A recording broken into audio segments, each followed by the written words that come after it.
Tayson, qarangda, juda ko'pchilik menga yozdi. Taysonga tish qo'yilar dedi. Piterdagi eng zo'r stomatologda olib keldim. Endi siz oldingizga. Taysonda tilo tish bordi. Davay siznikin чистый brilliant qo'yamiz. Mana buni Moskva qiladi. Yo'q, realni aytyapman. Чистый brilliant qo'yamiz. Nima deysiz? O'zingiz nima deysiz? O'zingiz so'raylikdan oldim. Yo'q, buni qilaylik, qarang. Mana shu post 100 mingta like yig'sa, sizga brilliant qo'yamiz. Nima deysiz? Yo'q aka, brilliant tish kerak emas aka. Mana shu narsa o'zimga yoqadi, navbat. Interesan. Yana bitta narsa bor. Tishni qo'yib bersam, xohlasangiz yechib olsangiz ham bo'ladi. Kerak joyga yechasiz, kerak joyga qo'yasiz.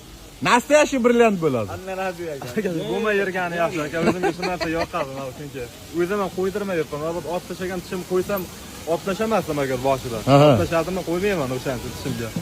Qarash, Taysonga o'zingizlar maslahat beringlar. Brilliant tish yo tillo tish yo shunday qolsin deb.